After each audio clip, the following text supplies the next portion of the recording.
Lionel মেসির আরো একটি জাদুকরী অ্যাসিস্ট, তাতেই অ্যালেক্সিস ম্যাকঅ্যালিস্টার করলেন দারুণ এক গোল। ফলস্বরূপ কোয়ার্টার ফাইনালে সুইজারল্যান্ডের বিপক্ষে ম্যাচের শুরুতে এগিয়ে যায় আর্জেন্টিনা।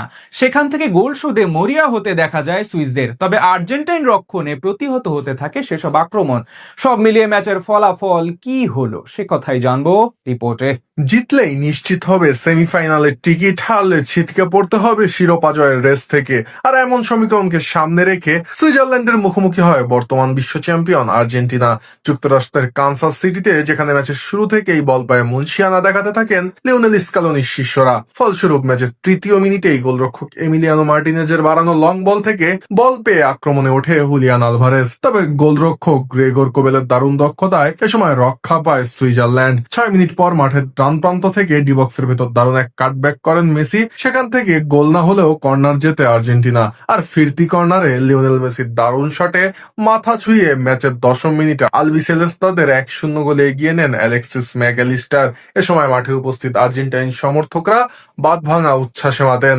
এরপর ম্যাচের 14তম মিনিটে ডেনিস জাকারিয়া ডিবক্সের ভেতর এমবোলোর উদ্দেশ্যে দারুণ এক লো পাস বাড়ান। সেখান থেকে ডিজিবডিল সৌর উদ্দেশ্যে বল বাড়ান এমবোলো। তবে সৌ লক্ষ্যভ্রষ্ট শটে এ সময় সুইসদের স্বপ্নভঙ্গ করেন। ম্যাচের 28তম মিনিটে জাকারিয়ার বাড়ানো বল থেকে আবারও গোল করার অভিপ্রায় দেখান সৌ। তবে ডিবক্সের ভিতরে সিদ্ধান্ত গ্রহণে কালক্ষেপণ করায় এ যাত্রায় বলটি ক্লিয়ার করেন Argentine defender Lisandro Martinez. 4 minute পর 1v1 পজিশনে এমবোলোকে দারুণ এক ট্যাকেলে বল ক্লিয়ার করেন এমি মার্টিনেজ। ফলে সুইস ফুটবলাররা এ সময় সমস্যারে পেনাল্টির জন্য আবেদন জানান। তবে তাদের সেই আবেদনে সাড়া দিতে অস্বীকৃতি জানান রেফারি। আর 40 মিনিটে এমবোলোকে ফাউল করে বসেন লিসান্দ্রো মার্টিনেজ। ফলে ফ্রি কিক পায় সুইজারল্যান্ড। তবে এ যাত্রায় গোল করতে ব্যর্থ হয় মুরাত ইয়াকিনের শিষ্যরা। 4 মিনিট পর লিয়েন্দ্রো প্যারেদেসকে ফাউল করে হলুদ কার্ড দেখেন সুইস স্ট্রাইকার ব্রিল এমবেডো। এরপর আর কোনো গোল না হলে 1-0 এগিয়ে থেকে বিরতিতে যায় আলবিসেলেস্তারা।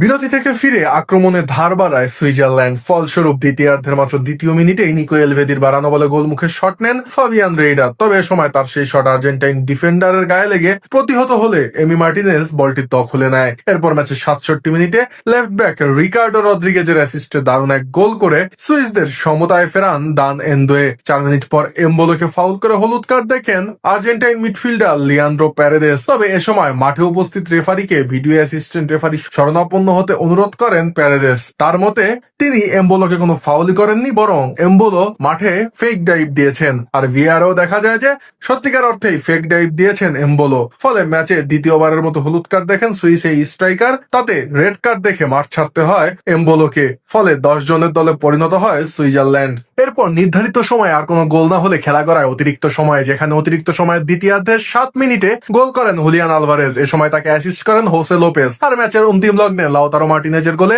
3-1 জয় নিয়ে সেমিফাইনাল নিশ্চিত করে আর্জেন্টিনা।